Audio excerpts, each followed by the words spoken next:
Our purpose in the community is to try to bring fine music to everybody in the community, and to do it in a way that provides both quality and enjoyment.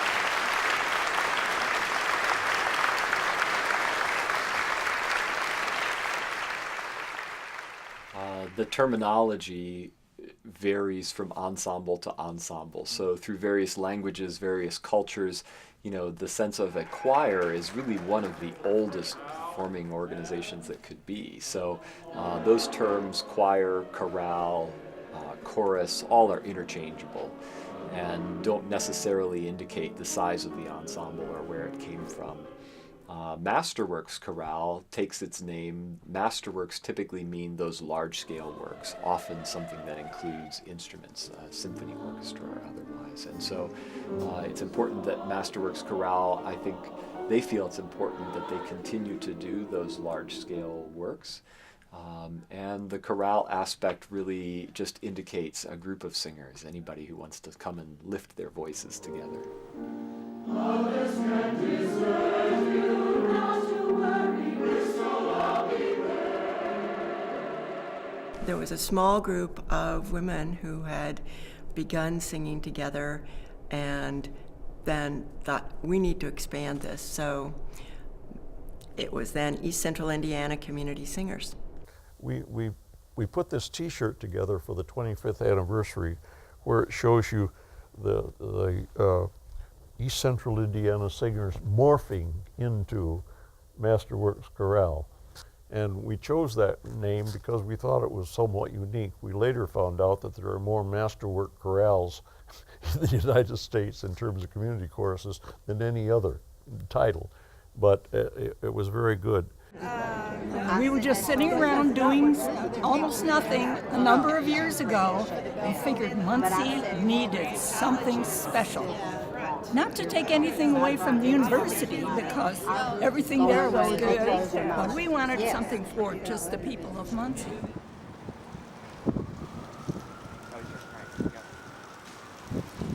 This is our 40th anniversary season. I played for the group all except for 1 year, so I would say we're going on 39 years probably for my playing for the group. There are still several people in the group who have been with it since the very first time that I showed up for a rehearsal. We rehearsed at that point in the basement of First Presbyterian Church, practically on campus, and they're still part of the group. So it's easy. I mean, they're like old friends because they've been around so long. I think basically the mission statement is to bring really great music into a community that has less access than maybe a university setting would. And it allows those of us who are somewhat trained to love music, to enjoy it, to perform it, and then allows the community to be able to come in and enjoy it as well. So. Classical music or Masterworks pieces are not for just highly educated musically or intellectually people. It's something that can speak to you if you simply open yourself to the music.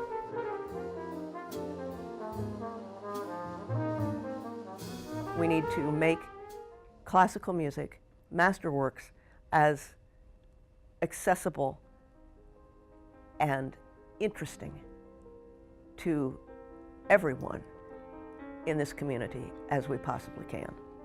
Good music, choral music, started the this chorale. Virginia was our first director, and then she stayed until she left the area. And then David Doyle took over as the director. He was the choral director at Rushville High School, but he was an excellent director. And he brought the chorale to a different level. And in fact, every conductor has brought the chorale to a new level. Shortly before I became a singer, I was still on the board, I had the opportunity to interview and help hire Eric Stark. And Eric was from Indianapolis. And then he resigned in order to finish his doctorate. And we got Bob Kavam from the university.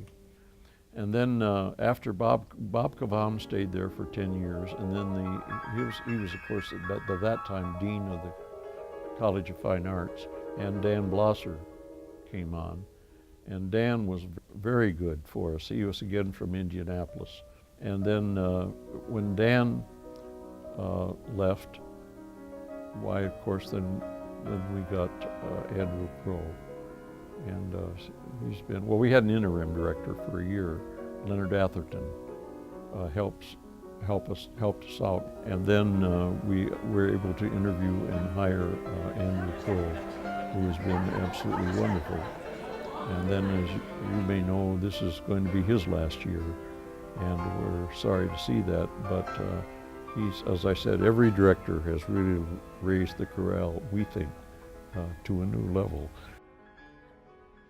I think that it's very necessary that they know how to relate to everybody that's in the chorus. Dr. Crow has been excellent about that. I would say that most all of the directors that we've had have been, but he's the most current one, so it's the most fresh in my mind. He knows everyone's name, and he never, in all the time that he's been directing this group, has belittled anyone. Somebody makes some crashing error, they come in 3 beats too soon, and that can be disastrous. He never has made anyone feel, I think, embarrassed or belittled because they had a mistake. He always has something positive and encouraging to say.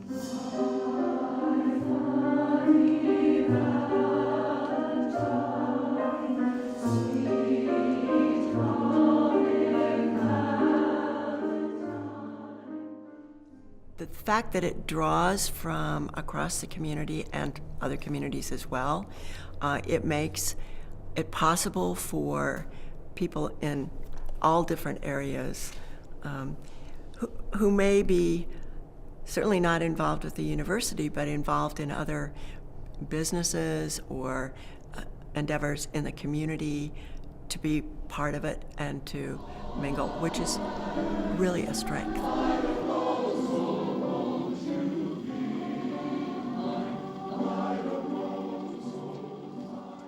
This is a community chorus. The people that are in this group are not paid singers. Many choruses, especially in bigger cities, they get paid to sing in the choir. The opposite is true in Masterworks Chorale. They pay dues to the organization to help defray the cost of the accompanist fee, the director's pay, and music, and running the office. So that's another thing you have to keep in mind. One of the advantages to having done something for so long, as I have been doing this, is that you fortunately don't always remember the things that were less successful that you did. And that's another advantage to live performance. You can't stress over what note you missed or what chord came out totally wrong, or your entrance wasn't correct, because it's gone. The second that you've done it, it's over, and you can't go back and correct it, and you don't have to, because the piece moves on. Aside from the fact that we have a fabulous school of music, And Andrew Crow is our current director and is also on the faculty choral conducting at the university. There's an obvious tie.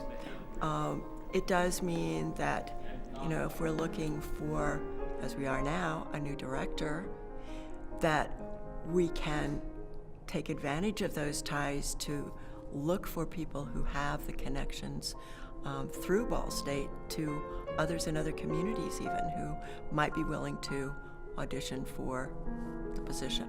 It's been an improving experience. When the group first started, the policy was anybody, if you like to sing in the shower and you live in the community area, come and sing with Masterworks Chorale. But we've also improved to the degree that we now have a lot more singers in the group that have training, who have studied voice, have had musical experience, and therefore we can more nearly take on what I guess in choral circles is termed Masterworks. We started out with Masterworks. It operated on a shoestring for many years, and it was in dire straits when I came on the board. We were operating with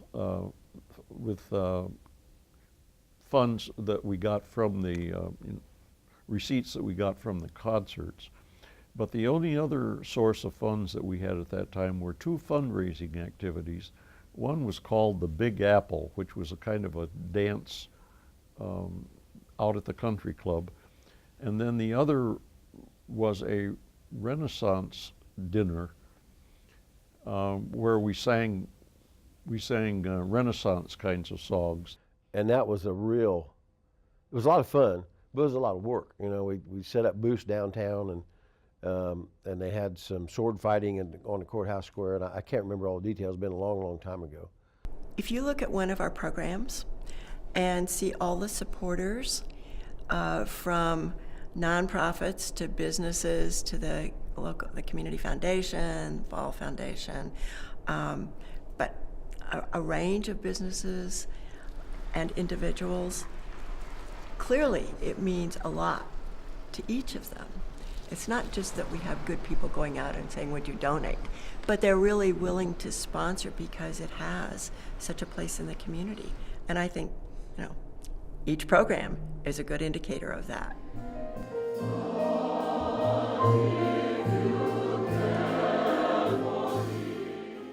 I just happened to be a cook. And so, yes, that was a fundraising activity where we had the Masterworks cookbook. And yes, I had several recipes in there. We weren't sophisticated enough in those days to work on grants, but now grants are a big part of the funding mix. What a grant does for us, it allows us to sing. It allows us to give a live concert to the community. And it lets us show the community and in East Central Indiana area, basically, live music and a concert experience. Back in 2003, we would actually hire somebody to help us write grants, or people would try to write grants, but it just seemed like it was something that was a scary thing. It really, I would almost see people go into the flop sweat during board meetings when we'd start talking about grants. It just seemed like it was one of those scary things. It was like the demon behind the door type thing. But then Ball Brothers Foundation and Community Foundation of Muncie and Delaware County decided that they were going to offer to all the nonprofit organizations in Delaware County the opportunity to attend a grant writing workshop. They brought those workshops to Muncie. So I attended. I was very privileged at that time because I was on the board to be able to attend those workshops. And that's when I realized, oh my goodness, it's not that bad to write a grant.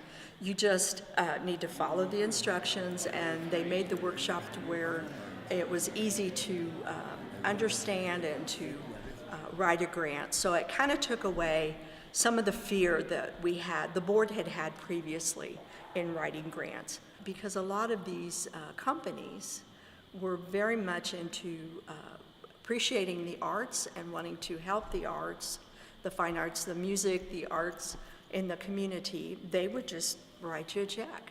Everybody was dipping into the same pot, basically. These companies had to start a foundation. You had to be able to know how to write a grant. And so then it became very important at that point that Masterworks Chorale learned how to write a grant, which we did.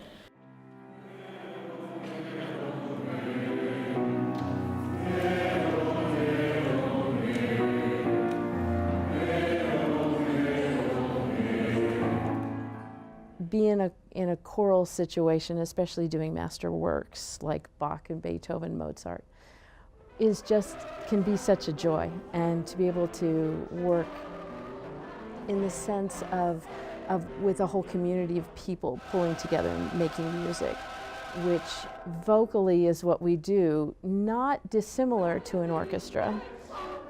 And yet it is very different because we're using our own instruments. I mean, our bodies are our instruments, our voices are our instruments.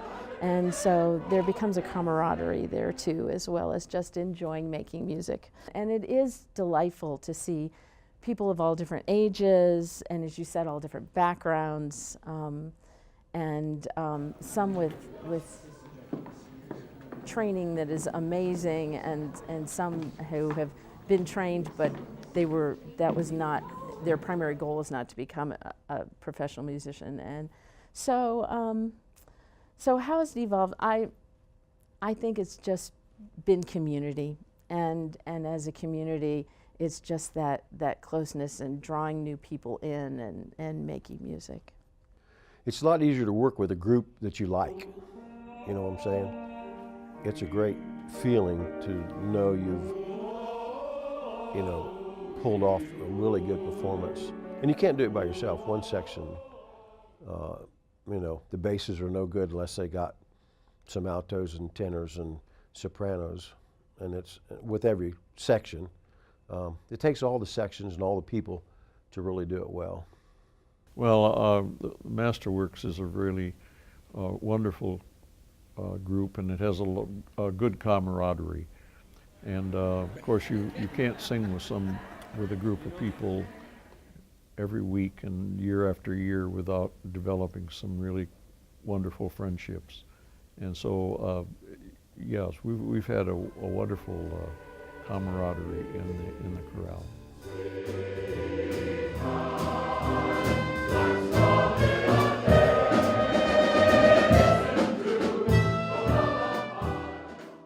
I think that the group is a much more serious group. They're more dedicated at this point to doing their best, looking at their music over the week, not just expecting to learn it all in 2.5 hours every Monday night, and then keep it shut and don't ever open it between now and the next Monday night.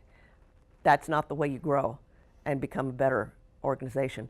And I think that there are more and more people now who are doing those things. They're working on it on their own. They're not expecting to learn it all on a Monday night in rehearsal. But I think the reputation of the chorale has grown so that it has drawn good singers from the community, many from churches, but also some who have no church affiliation, but are just fine singers. And we've had people from the business community, we've had people from the medical community, we've had people from the hospital, we've had all from Ball State, we've had all kinds of people, teachers and musicians and people who are not affiliated at all with music but who love it. And so we have a really wonderfully varied group now.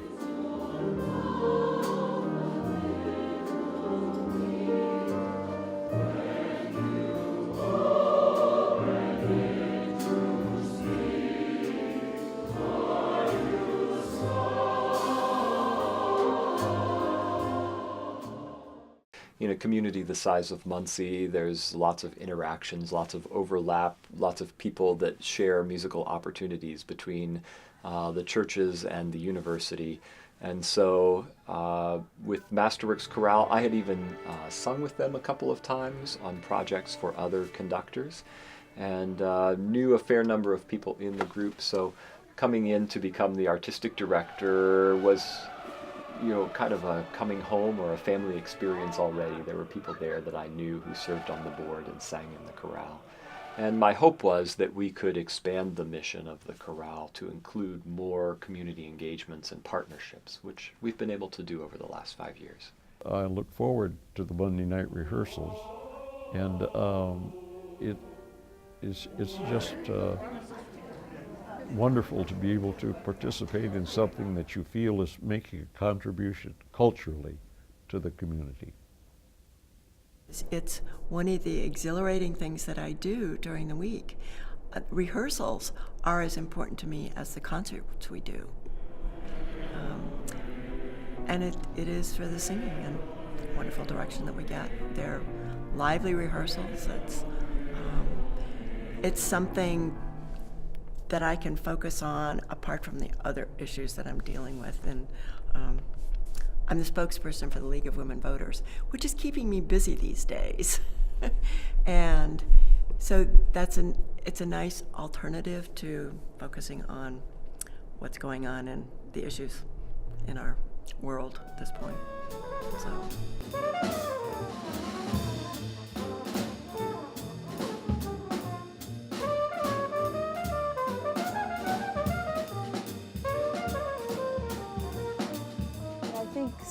There have been times when our musicality has actually grown, and I've been under three different conductors, and each has added his little bit to make the chorus better, and it's been like we've been really stepping up, and I'm excited about, as much as I hate the idea that Dr. Crow is leaving. We now have an opportunity to get another viewpoint in coming up because as he leaves, and just to grow again, maybe in a different area that we have had before. I think that it takes a lot of dedication to come every Monday night, to be there at 7 o'clock, warm up, have a short break, and not be done until 9:30. And you do that every Monday night. That's because they want to sing, and they want to do good music. As I've often said, the Masterworks is the choral equivalent of the Muncie Symphony. And so I think if we can just continue to be a high level of quality of chorale and program music that touches the heart of the community, I think we're going to be in great shape for years to come. A community chorus really is a great form of democracy. We talk about, in a democracy, do people have a voice? How do they express their voice? And in a choir, especially a community choir, we take that very literally. People raise their voice. And in a political climate where we think about voices of dissension all the time, a chorale is a beautiful metaphor for people coming together from all walks of life, from all across the political spectrum, from all ages. We have singers from age 17 up into their 80s. Raising their voices together is just a beautiful symbol of how people in the United States can work together in harmony, literally in our case, in harmony. And so that aspect of a community chorus always comes to the fore.